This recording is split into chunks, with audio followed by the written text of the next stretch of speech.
Hey, everybody, this is Dan Jurek. Often in my practice, when working with couples, I come across a really serious problem.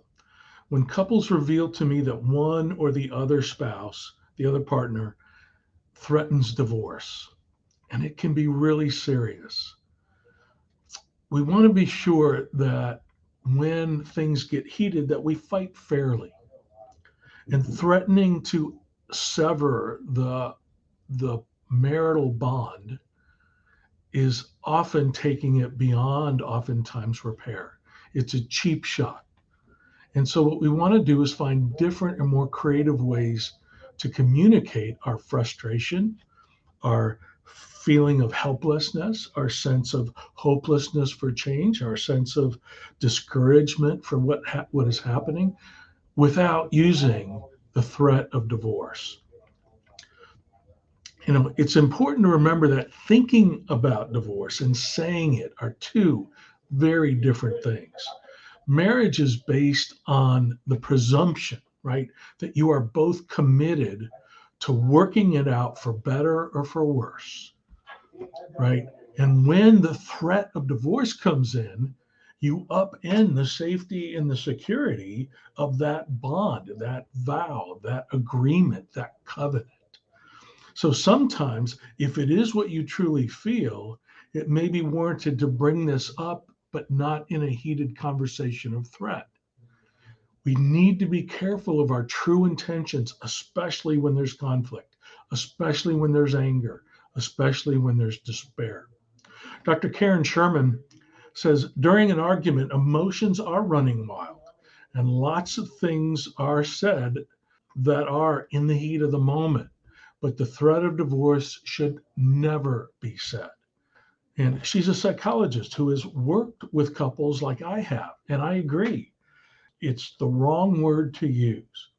Whatever your situation is, when you blurt out the word divorce, it is strongly advised that you mean it rather than assuming an empty threat to blow off steam, to induce change, to tell somebody how serious this is. You need to not use that word. There's a lot of reasons why people threaten divorce, but clearly the idea of divorce is the ultimate abandonment and goes to the core of people's attachment issues. Attachment is when we feel safe and secure with that person. We know that even in hard times, we're going to figure it out. But again, when the whole threat of divorce comes in, it blows that vow up, that commitment up. And now there's this fear of being abandoned, of being left, of being discarded. There's a wide variety of reasons why people get a divorce. We're not going to be able to cover everyone, but it happens due to repeated stress that gradually reaches a breaking point, seems unresolvable, or you're getting tired of going over the same thing over and over again. And other people then turn to a passionate stream of anger and no holds barred conversation where anything goes, but it's like taking out a sword and cutting your partner in half. Regardless of your conversation style, there are many common threads that tend to tug couples toward the D word. General reasons people threaten divorce include severe communication problems. When one or both partners don't feel heard, don't feel understood, don't feel honored, don't feel respected, they will go to the word. The next one is feeling unheard or not listening to each other, which is the deep communication problem. Financial problems and how couples see money. If you spend another penny, I'm going to divorce you. Right? Those kinds of things, they're solvable problems, but not with the word divorce. Infidelity is another place where the divorce word comes in. An unsatisfactory sex life, infrequent sexuality, or just unhappy with it for one or both can be, then I just get a roommate. Why do I need to be married? So let's just get a divorce. These are all problems that you and your spouse can work out with a trained, competent, and licensed professional counselor. But if you can't do it with each other, don't throw out the D word. Other reasons, parenting conflicts, right? When we disagree on how we're going to parent, and it happens over and over again. One spouse is too lenient, one spouse is too strict, one spouse lets one get away with the other, one spouse doesn't let the person do anything. These are all, I promise you, solvable problems if you're willing to work at it.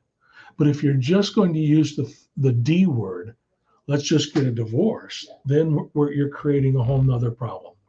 Other things, religious differences, substance, use issues can be used are used when the divorce word wants to come out.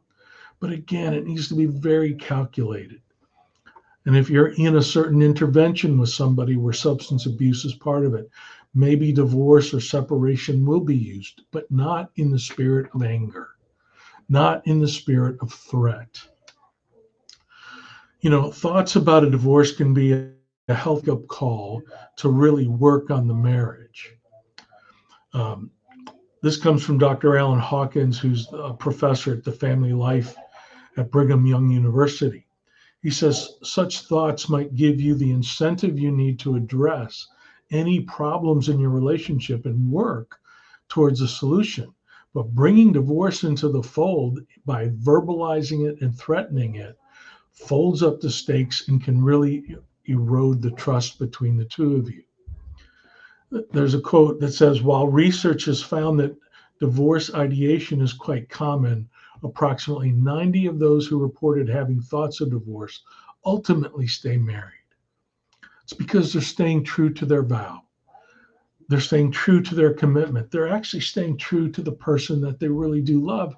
They're just frustrated in the relationship. And I get that. But don't use the word divorce. What happens? A few things happen when you use the word divorce, and I'll go through them kind of quickly.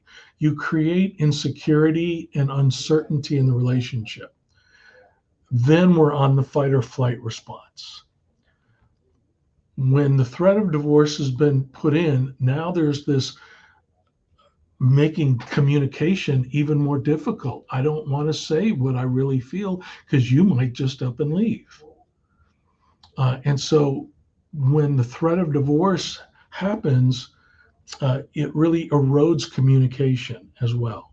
And then when that's been thrown into the mix, the conflict between the two of you erupts even more. Because again, the fear of abandonment, the need to feel attached and secure in the relationship becomes off limits.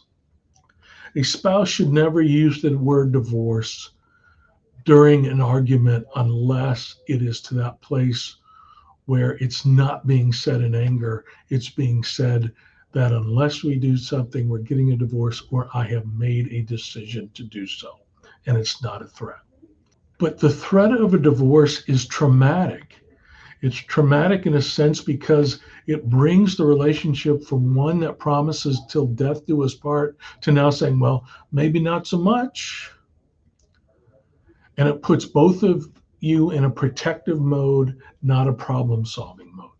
So please, if you're using the D word, or if the D word has come up verbally, out of anger, out of threat, out of despair, sit down with your partner and say, listen, we're getting to a point where I'm feeling hopeless, where I'm feeling like things can't change.